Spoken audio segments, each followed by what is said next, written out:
तो देखो ये अच्छी नुपुर मेहंदी। तो आपण मैंने केमी मेहंदी बनाती मुझे तो जानी किंतु मु केमती बनाऊँगी आज आपण मान सागर सेयार करुच्ची जो जहाँद्वारा कि आपण चुटी एक तो सिल्की शाइनी हम ता सहित चुटी बढ़िबारे बहुत ही हेल्प करिवो। आ बहुत जनकर थाए जे क्वेरीज थाए जे मेहंदी लगेले चुटी ब्राउन टाइप रो आसी जाउची।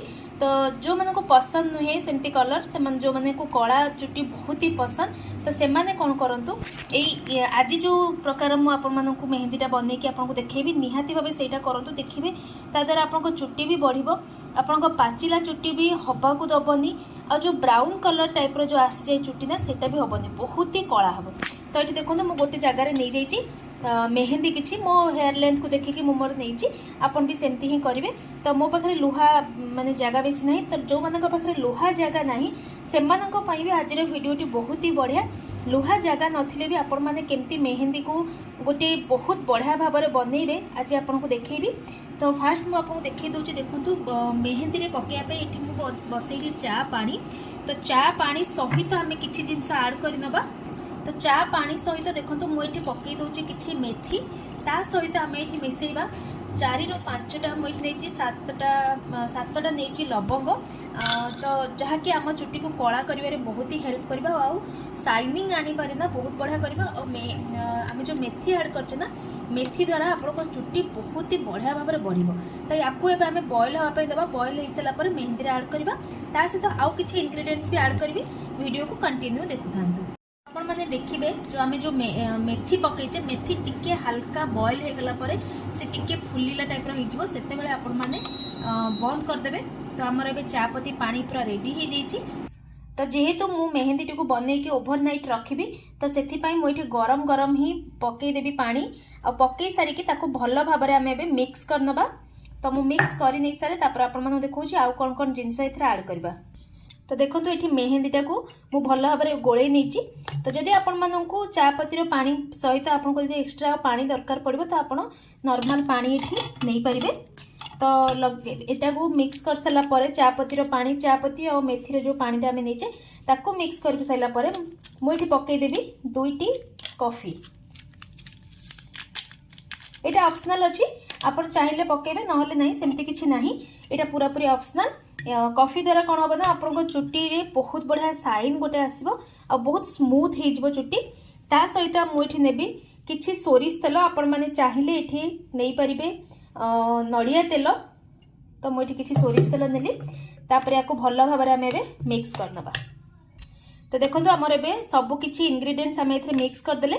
तो चलतु एबे मु आपण मानकु कहूची जदि आपणको पाखरे लुहा जिंस किछि भी नाही कारण लुहारे जदि आपण माने बनाउछंती सेटा चुट्टी पई बहुत ही अमेजिंग जदि नाही आपण माने कोन करबे।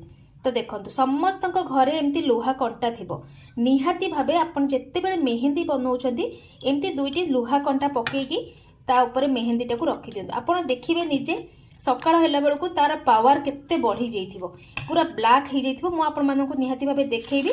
तो याको एबे आमे ओवरनाइट घोड़े की रखि नबा आ सकाळे जत्ते बेले लगेइबा आमे या सहित आहुरी गोटे 2टी जिनस आम इंग्रेडिएंट्स ऐड करबा। तो चलतु या आम ओवरनाइट घोड़े देबा।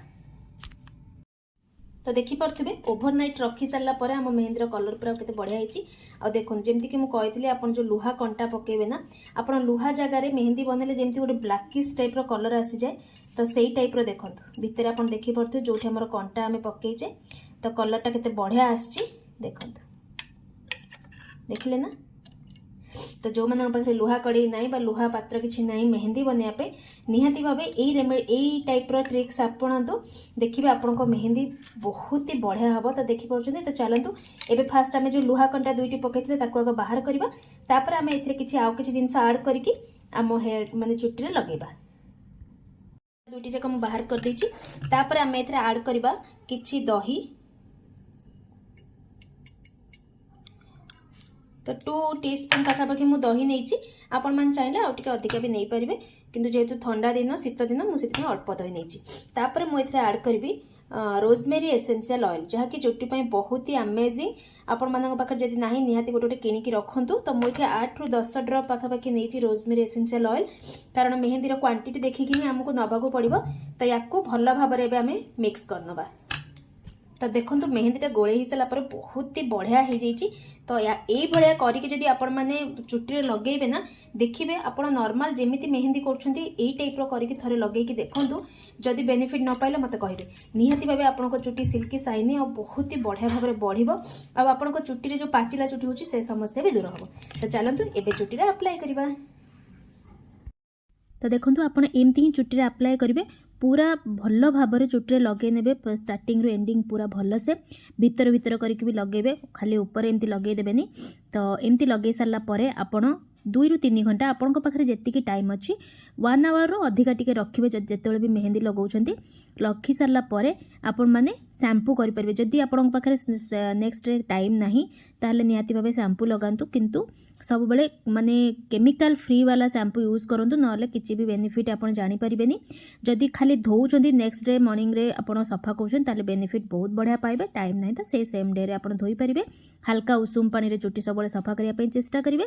तो आशा करछि आज ये रेमेडीज टी आपण मानक काम रे निहाती आसीबो आपण माने निहाती भाबे याकू निज हेयर रे अप्लाई करेंगे पुओ हुंतु झियो हुंतु एई टाइप रे आपण माने लगांतु लुहा जगह नाही लुहा कड़े नाही बोली जे आपण माने रेमेडीज बनैबेनी सेमती नुहे लुहा कंटा रे भी बहुत ही पावर अच्छी आपन जिते लुहा कंटा पकई सारे देखिए लुहा कंटा बाहर कला बेलू आप लुहा कंटा पूरा व्हाइट कलर हो जाइए ताने सबकि आयरन आमर मेहंदी रे मिसीगला जहाँकि आम चुटी बहुत ही अमेजिंग। तो चलते एमती रखिदे रखी सारा पर आपण जमती कहली 1 घंटा मैक्स मिनिमम रखिए तापर चुटी को सफा करदे। चलते पुणी देखा गोटे नेक्स्ट वीडियो रे एमती अमेजिंग वीडियो देखिया पहले चैनल को सब्सक्राइब करूँ।